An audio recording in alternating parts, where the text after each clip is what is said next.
네, 안녕하세요. 윤상TV입니다. 오늘은 토지개발 부담금에 대해서 그 진행 과정 및 대처 방법에 대해서 소개해 드리려고 합니다.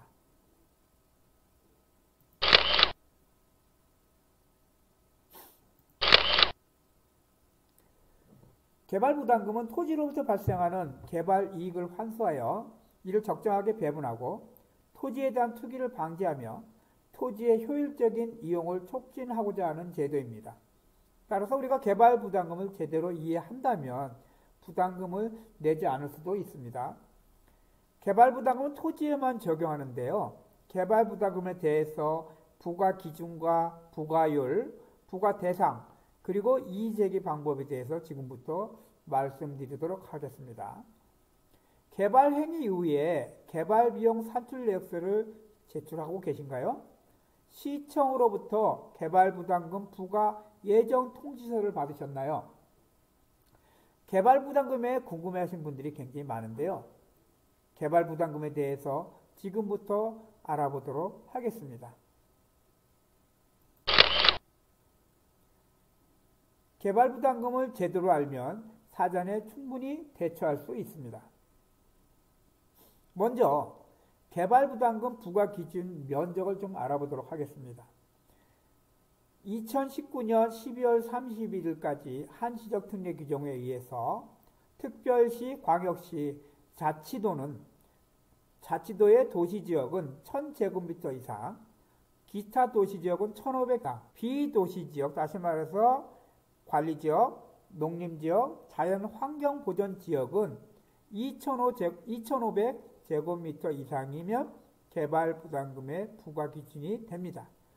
개발 부담금 부과 금액은 개발 이익의 20% 내지 25%로 책정이 되는데요. 지목이 변경되는 개발 행위는 25%까지 개발 부담금이 부과됩니다. 여기서 개발 부담금이 부과되는 개발 이익이라는 것은 종료 시점의 지가에서요. 개발 시점의 지가, 개발 비용, 정산지가 상승분을 다 더한 금액을 빼서 그 뺀 금액의 25%를, 뺀 이익의 25%를 개발 부담금으로 부과하겠다는 겁니다. 다음은 개발 부담금의 진행 과정을 한번 알아보도록 하겠습니다. 첫 번째, 개발 사업이 종료된 시점, 다시 말해서 준공 또는 사용 검사일로부터 3개월 이내에 부과가 되며 5년이 경과되면 부과할 수가 없습니다. 두 번째, 사업 시행자는 개발 비용 산출 내역서를 제출하게 되는데요. 아까도 얘기한 준공 또는 검사일로 바로 즉시 40일 이내에 개발 비용 산출 내역서를 제출해야 되며 이 기간의 위반 시에는 과태료 200만 원이 부과되는 걸 반드시 잘 기억하시기 바랍니다. 시청으로부터 개발 부담금 부과 예정 통지서를 수령하시게 되면은 이의제기를 제기할 수 있는데요. 다시 말해서 고지전 심사 청구를 제기할 수가 있습니다. 이것은 뭐냐면은 다시 잘 파악을 해서 개발 부담금을 다시 조정해 달라고 얘기하는 겁니다. 네 번째는 시청으로부터 아까 제기한 고지전 심사 청구서를 수령하시면은 여기 내용에는 이 내용에 이의가 있다면 30일 이내에 이의 제기하라는 내용이 있고요. 또는 15일 이내에 거래가격 신고서를 제출하라는 내용도 있습니다. 그래서 실제 매입 가격이 크다면은 이 실제 매입 가격을 신고하시는 것이 나중에 개발 부담금을 부과하는 금액이 더 줄여질 수 있는 하나의 과정이 되겠죠. 다섯 번째는 개발 부담금 부과 예정 통지서 및 부과 통지서를 받게 됩니다. 그러면은 이 통지서를 수령한 다음에는 내용이 큰 문제가 없다면은 6개월 이내에 납부 통지서 수령 후 납부로 하시면 됩니다. 그러나 이 개발 부담금이 부당하고 위법하고 너무 터무니없다라고 판단하신다면은 중앙토지수용위원회에 이의 제기를 실시하시게 되겠습니다. 자, 그러면은 개발 부담금의 납부 의무자는 누가 되는지 좀 알아보도록 하겠습니다. 자, 개발이익 환수에 관한 법률 제62조에 의거해서 첫 번째, 개발 사업을 시행하는 시행사, 각종 개인 사업이거나 국책 사업이거나 아니면 LH 사업이거나 하는 그 사업의 주체가 된 시행사가 첫 번째 개발 부담금 납부 의무자가 되겠죠. 두 번째는 개발 사업을 위탁하거나 도급한 경우에는 그 위탁이나 도급을 한 자.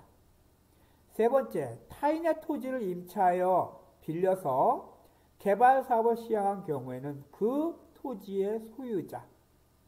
자, 네 번째가 중요한데요. 많은 분들이 이 네 번째를 모르셔서 본인이 개발 부담금의 대상자 또 납부 의무자라는 걸 모르신 경우가 많습니다.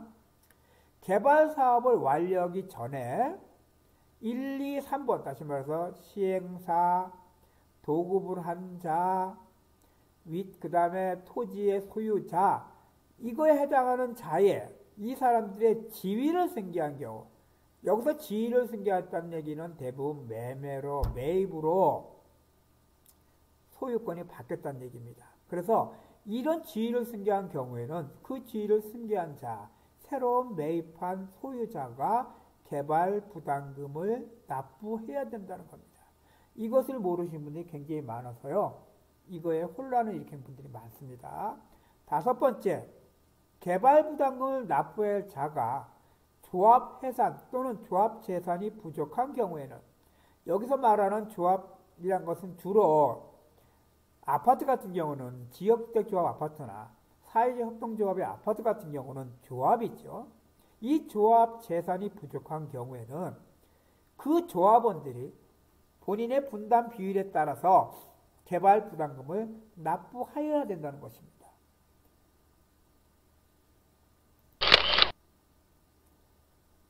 개발 부담금 납부 통지서를 받게 되면은 그 금액에 대해서 수용하시면은 납부를 하시면 되고요. 금액을 수용할 수 없다라고 한다면 이의 제기를 하시게 되는데요. 자, 그럼 그 이의 제기 과정에 대해서 말씀드리도록 하겠습니다. 통상 개발 부담금 취소 심판 청구라고 하는데 이것을 특별행정심판이라고 합니다. 자, 그래서 중앙토지수용위원회에 특별행정심판 청구를 하시게 되는데요. 자, 행정심판 청구 진행 과정을 보시면은 첫 번째, 처분청을 대상으로 청구 서면을 작성하여 중앙토지수용위원회에 제출하시게 됩니다. 청구 서면은 처분 내용에 대한 부당 위법성을 서면으로 작성하여 제출하시고요. 이때 청구 서면은 각 2부씩 제출하시게 됩니다. 필요시에는 감정평가서를 공개 청구를 통해서 처분 내용의 부과 내용과 부담금의 과정, 내용, 금액을 명확히 분석하여 거기에 따른 부당함을 서술하셔야 됩니다. 자, 이렇게 해서 중앙토지수용위원회에 2부를 제출하시면요. 처분청으로부터 답변서가 오게 되어 있습니다. 답변서 내용을 분석하여 그 답변서 내용에 반박하는 보충서면을 제작성해서 똑같이 중앙토지수용위원회 2부를 제출하셔야 됩니다. 마찬가지로 보충서면을 제출하고 나면은 처분청은 다시 추가 답변서를 보내는 경우가 많습니다. 따라서 이러한 추가 답변서를 수령하시고요. 재보충서면을 작성하여 전자와 같이 똑같이 작성 제출해서 하셔야 됩니다. 자, 네 번째, 행정심판 재결 수용. 다시 말해서 최종적으로 중앙토지수용위원회에서 개발부담금의 감액 및 변동사항에 대한 인용 여부를 재결서를 통해서 알려주게 됩니다. 따라서 이 재결서 내용이 일부 인용이든지 전부 인용이든지 또는 기각이든지 그런 내용들이 들어있겠죠. 여러분들은 이런 행정심판의 결과를 받아들이고 나서 이 내용에 부합해서 더 진행을 하신다면 바로 행정소송으로 제기하시게 되고요. 이 행정소송은 당사자 소송이 되겠습니다. 앞에서 얘기한 행정심판 청구 과정을 통해서 심판 재결서를 수령한 뒤에 결과에 따라 부담금의 금액을 납부하시면 되겠습니다. 많은 분들이 개발 부담금에 대해서 불합리하다 또는 금액이 많이 나왔다 라고 얘기하시는 것을 민원을 통해서 또는 전화를 통해서 많은 얘기를 듣곤 합니다.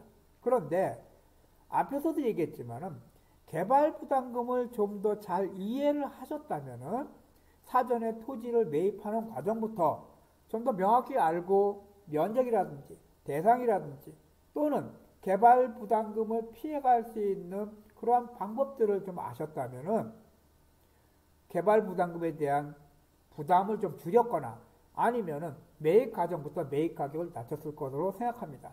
그러나 많은 분들이 그렇지 않고 그런 걸 모르고 개발 부담금에 대한 내용이 나중에 부과됨으로써 당황해 하시고 불합리하다고 하시는 것을 왕왕 들을 수가 있었습니다. 그래서 이제는 여러분들도 개발 부담금에 대해서 좀 더 명확히 아시고요. 추가적으로 더 개발 부담금이 발생하지 않도록 하시는 것이 내가 투자하는 포인트며 또 이익이 되겠습니다. 지금까지 개발 부담금 대처 과정에 대해서 설명해 드렸습니다. 좀 더 자세하거나 구체적인 내용들은 차후에 다시 유튜브의 방송을 통해서 구체적으로 한 번 더 제시하는 시간을 갖도록 하겠습니다. 네, 감사합니다. 지금까지 윤상TV였습니다.